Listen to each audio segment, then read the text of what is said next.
Halo sore teman-teman, Liku-liku kembali lagi ya. Sore ini saya akan sedikit bahas tentang bagaimana persiapan ketika teman-teman menginginkan membuka depot air minum. Nah ini penting ya. Jadi ketika kita punya keinginan untuk membangun satu depot air minum, biasanya kan lihat dari keberhasilan orang ya. Wah ini enak, ini si A ini bagus nih, usahanya maju, usahanya lancar. Nah, tapi ingat teman, jadi ketika kita akan memulai suatu usaha itu tidak cukup dengan melihat orang bahwa orang itu berhasil, ya.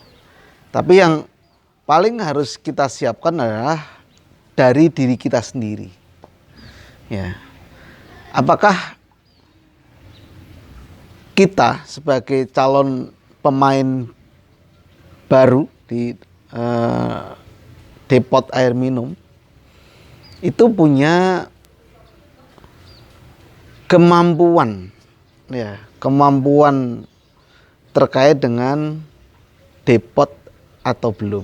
Paling tidak gini, kemampuan itu bukan berarti tahu segalanya tentang depot, enggak, sama sekali enggak.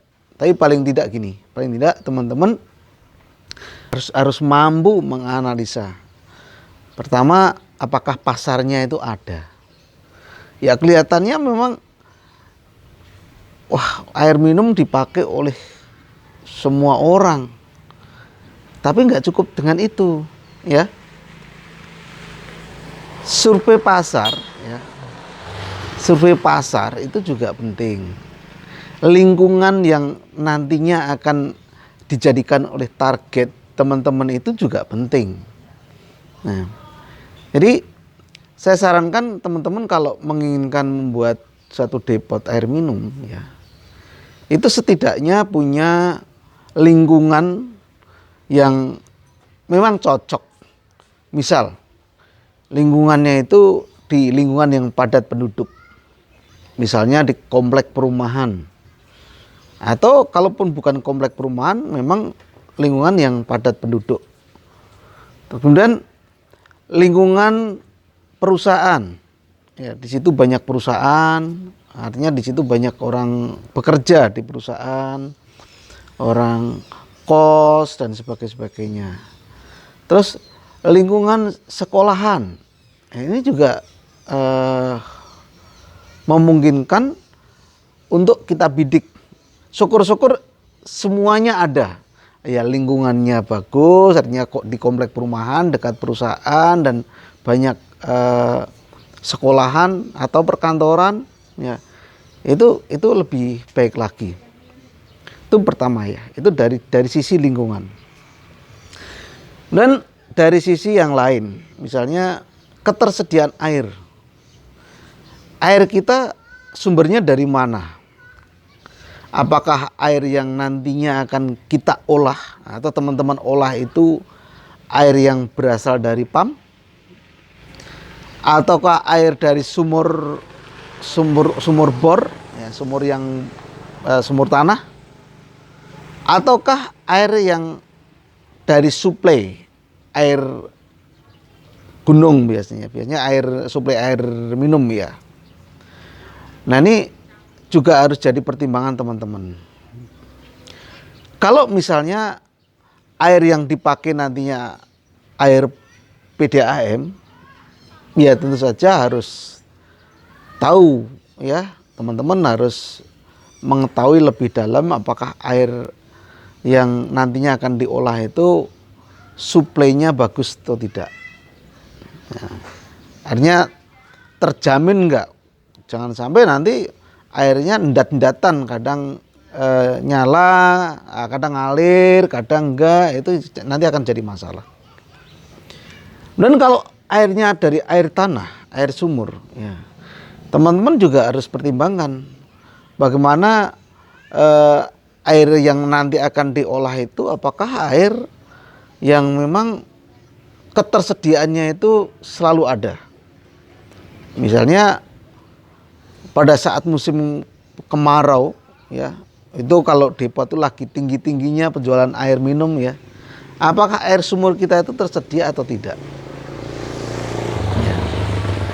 Kalau semuanya tersedia, baik itu menggunakan PDAM maupun menggunakan sumur, semuanya tersedia. Nah, artinya teman-teman kalau mau bikin depot air minum itu sudah siap. Ya. Untuk air yang disuplai dari tangki, ini yang perlu diperhatikan adalah lokasi depot yang nantinya teman-teman akan bangun.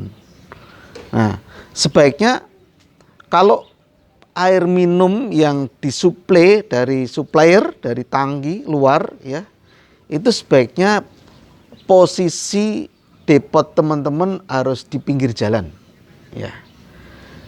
Artinya tidak bisa masuk gang gitu, nggak bisa. Karena kita tahu sendiri ya, tangki air itu berat pasti dan itu akan merusak jalan. Ya, akan merusak jalan. Kalau teman-teman bukanya di dalam komplek, ya, atau di gang-gang masuk ke komplek, itu akan bermasalah dengan masyarakat sekitarnya. Dan itu nanti akan jadi cost, akan jadi biaya tambahan yang nggak terduga oleh teman-teman. Nah, ini juga perlu dipertimbangkan. Jadi sebaiknya kalau memang pilihannya menggunakan suplai air tangki, ya harus cari tempat di pinggir jalan. Ya, itu yang nomor 2. Yang nomor 3 adalah depotnya sendiri. Ya, depotnya. Jadi model depot yang akan kita buat itu model depot seperti apa? Ya. Apakah kita akan memproduksi air mineral biasa? Apakah kita akan memproduksi air ultrafiltrasi? Apakah teman-teman akan memilih memproduksi air RO? Itu juga salah satu pilihan. Ya, tergantung teman-teman pasarnya itu seperti apa. Kalau misalnya pasarnya memungkinkan memproduksi RO, jauh lebih baik karena air RO lebih banyak diminati dibanding air mineral biasa.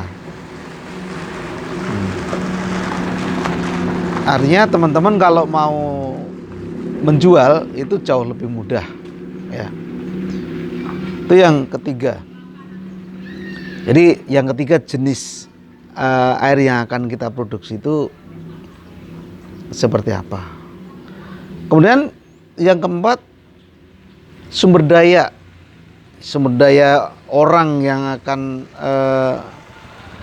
mengelola depot ini ada atau tidak. Karena itu mau tidak mau teman-teman memang butuh orang yang bisa mengelola depot ini. Ya kecuali kalau teman-teman itu memang mau fokus di depot ini, artinya dikelola sendiri, itu nggak begitu masalah ya. Tapi ketika depot itu tidak bisa kelola sendiri, artinya harus ada orang yang mengelola, ya teman-teman harus siapkan dari awal. Ya, apakah orangnya itu ada? Ya. Terus nanti sistemnya mau seperti apa? Nanti untuk masalah sistem penggajian nanti akan saya bahas di video yang lain ya, karena biar enggak terlalu panjang. Ya. Ini juga jadi persiapan tersendiri. Jadi ada 4 ya, ada 4 itu yang mungkin perlu teman-teman siapkan ketika kita akan membuat depot air minum. Ya. Terus selain sumber daya yang mungkin harus disiapkan ya teman-teman ya, spare part yang nantinya akan dipakai untuk operasional ya, terutama kalau spare part depot itu ada tutup dan ada tisu ya, ini kan memang komponen yang nggak bisa ditawar ya teman-teman produksi air minum mesti harus ada tutup dan harus ada tisunya. Karena kalau yang lain, kalau galon itu kita mudah di lingkungan kita ada galon. Ya. Pelanggan pun juga sudah punya galon yang siap diisi. Ya tentu saja teman-teman harus punya tutup dan tisunya. Nah ini ketersediaan spare part ini ya penting. Jangan sampai nanti itu tersendat. Ya. Bisa jadi lokasi teman-teman tuh bukan lokasi yang dekat dengan perkotaan atau tempat-tempat yang memang banyak yang menjual spare part kebutuhan depot ya. Nah ini perlu dipikirkan. Nah kemudian nggak kalah pentingnya juga ketika kita memilih agen pembuat depot. Nah ini penting nih. Karena jangan sampai teman-teman nggak ada pengalaman di depot, terus kemudian ya percaya begitu saja. Nah, ya itu nanti pasti bermasalah. Ya. Bermasalahnya itu banyak. Apakah karena depot itu ya kelihatannya sama, tapi isinya itu beda-beda. Ya, isinya akan beda-beda. Harganya juga akan beda-beda. Nah, yang menginginkan membuat depot air minum boleh konsultasi dengan saya, nanti saya bantu ya. Bisa komen di bawah, nanti akan saya balas ya. Pokoknya saya bantu. Jadi karena saya juga di awal-awal saya membuat depot air minum juga dibantu orang, jadi jangan khawatir teman-teman, nanti pasti saya bantu ya. Apakah bagaimana menyiapkan dari awal sampai memilih agen pembuat depot itu nanti saya bantu ya.